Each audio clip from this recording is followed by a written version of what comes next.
नमस्कार.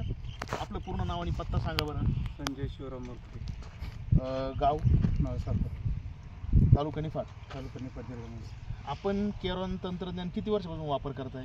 5 वर्षापासून. कोणत्या कोणत्या पिकांना वापर केला आहे आपण? तांबटा, कांदा. बरं. कांद्याला आपण केरॉनचं 1 टन वापरला असेल बरोबर. काय अनुभव आला त्याचा? कलर आणि फुगवण पत्तीला कडक. आणि गोलटीचं प्रमाण किती असतं? गोष्टीचं प्रमाण म्हणजे कमी होतं का गोलटीचं प्रमाण? एकसारखेपणा समजा कांद्याला येतो, कमी प्रमाणात राहतं. गोलटी कमी प्रमाणात निघते का? असं. आणि टिकवण क्षमता क्षमता जास्त आहे. टिकवण क्षमता वाढते बरोबर. आणि आता टोमॅटोला बी तुम्ही जवळपास 3-4 वर्षापासून वापरला असेल बरोबर.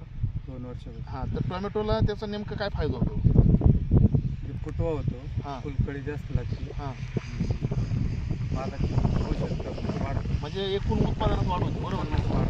तुम्ही हे केरळ तंत्रज्ञान वापरून समाधानी आहे का? इतर शेतकरी मित्रांना तुम्ही काय सल्ला देऊ शकता?